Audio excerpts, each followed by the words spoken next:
Hi guys, today we're breaking down Aspinall vs Tybura at UFC London, including records, striking stats, grappling stats, and at the end I'll give my prediction as to how I think each guy can get it done and who I think gets it done on the day.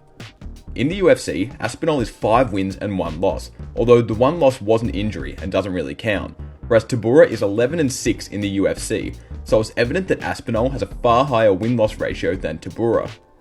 Comparing their opponents' records, Aspinall's opponents are 59-45 in the UFC, whereas Tybura's opponents are 151 and 112 in the UFC. Both fighters therefore on average have fought similar competition in the UFC, although Tybura's opponents do have a slightly higher win-loss ratio. Aspinall has a 100% finish rate in the UFC, with 3 knockouts and 2 submissions, whereas Tybura has amassed 7 decision wins in the UFC, alongside 4 knockouts. Lastly, looking at how each of these fighters lose, Aspinall has the 1 injury loss marked as a TKO, whereas Tybura either gets knocked out or loses a decision, having been in 3 of each. Onto the striking stats, Aspinall has a significantly higher strike accuracy by 17%, a significantly higher strike defense by 9%, and more than double the strike output with a crazy 7.41 significant strikes landed per minute, which is higher than Max Holloway. Looking at the types of strikes thrown, both men go to the head a near equal amount, although Tybura does throw at the head slightly more, whereas when not firing at the head, Tybura prefers to go to the body, whereas Aspinall prefers to go to the legs. It'll be interesting to see if Aspinall fires as many leg kicks coming off a nasty leg injury. Not only is Aspinall's accuracy very high, but it's very consistent, being close to 60% in most of his fights. On top of his accuracy, Aspinall has been very elusive on the feet, keeping his opponents below 40% accuracy in 3 fights. Although Volkov did strike near 60%, he'd only landed 13 strikes in the fight. We can see there's no clear trend with Tybura's accuracy. He has a win with high accuracy, a loss with high accuracy, as well as wins and losses with low accuracy.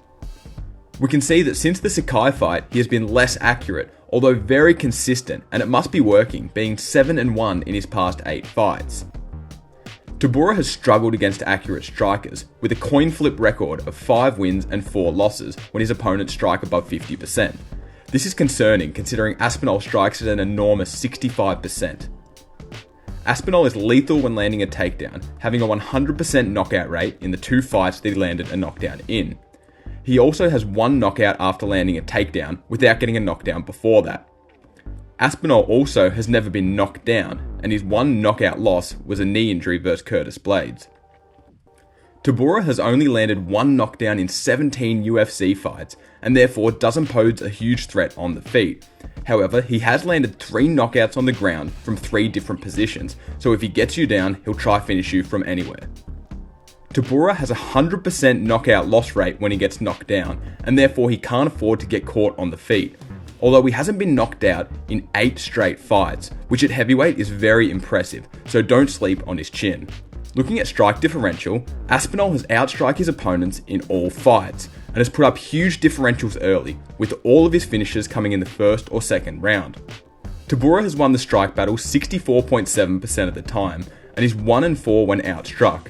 Therefore, since Aspinall's striking has been so crisp, I think he needs to turn it into a wrestling match to have a chance to win this fight. Now, onto the grappling stats. Despite Tybura being known as a wrestler, Aspinall lands far more takedowns per 15 minutes, although this is because his fights have been so short. Aspinall also has a perfect takedown accuracy, although he's only attempted 4 takedowns, and he also has a perfect takedown defense, although he has only defended 2 takedowns. Through 17 fights, Tybura has a takedown defense of 79%, which is insanely high. Aspinall also has the higher amount of submissions attempted, since Tybura goes for knockouts over submissions on the ground. Aspinall's landed a takedown in 3 of 5 fights, and has finished all opponents on the ground after a takedown. He KO'd Bordeaux, he choked Arlovsky, and hit a straight arm lock on Volkov. Aspinall's never been taken down in his career, and whilst not defending many takedowns, he did defend all of Spivak's takedowns, who has a 65% takedown accuracy.